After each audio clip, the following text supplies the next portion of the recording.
para maibsan ang matinding traffic na perwisyo sa mga motorista, binuksan na po ang zipper lane sa Katipunan Avenue sa Quezon City. May ulat on the spot si Steve Dailisan. Steve? Maris, alas 10 ng umaga nang sarhan itong zipper lane dito sa bahagi ng Katipunan Avenue. Kaya sa mga sandaling ito, papakita natin sa inyo yung live traffic situation sa northbound. Ito yung mga sasakyan na papasok ng Ateneo de Manila University, Miriam College at yung mga padiretso ng Commonwealth Avenue. Napakabagal ng usad. Mga nasa 5 to 10 meters lamang ang galaw nila sa tuwing mag-green light, yung traffic signal light.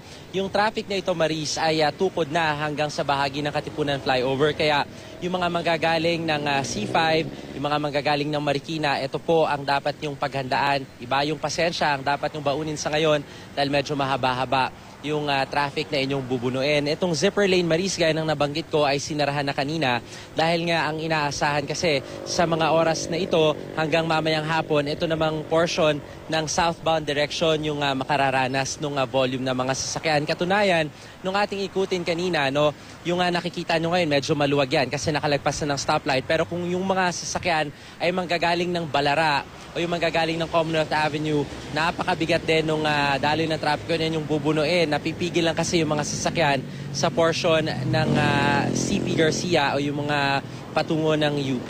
Kanina, Maris, ay marami doon sa mga nakausap natin, partikular yung mga papasok ng Ateneo at yung mga papuntang Miriam ay nagrereklamo. Ang sabi nung ilan sa mga motorista, ibalik na lang daw sa dating sistema kung saan U-turn slot yung ginagamit dito sa bahagi ng Katipunan. Pero ang sabi ni MMDA Chairman Francis Tolentino, hindi naman daw nabago ang volume. Katunayan, sa vehicle count nila na isinagawa mula alas 6 hanggang alas 7 kaninang umaga ay umabot sa hanggang 5,800 yung bilang ng mga sasakyan na pumasok sa Ateneo. Sa parehong period ng oras ay nasa megit 4,000 yung lumabas. Ang capacity lamang daw at a given hour dito sa portion ng Katipunan ay nasa hanggang 1,200 vehicles. So sobra-sobra raw talaga.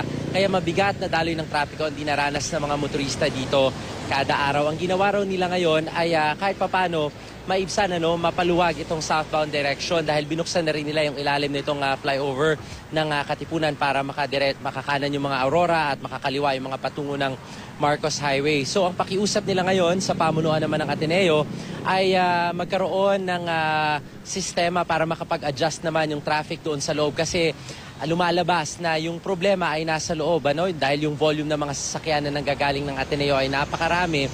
Kaya nagiging problema dun sa mga lumalabas at naapektuhan yung iba pang mga sasakyan na padiretso naman ng Commonwealth Avenue. Paniniguro ni MMDA Chairman Francis Tolentino ay patuloy raw silang maghahanap ng solusyon para nga kahit papaano maibsan itong napakabigat na daloy ng trapiko na binubuno araw-araw ng mga motorista dito sa Katipunan Avenue. Balik sa'yo, Maris.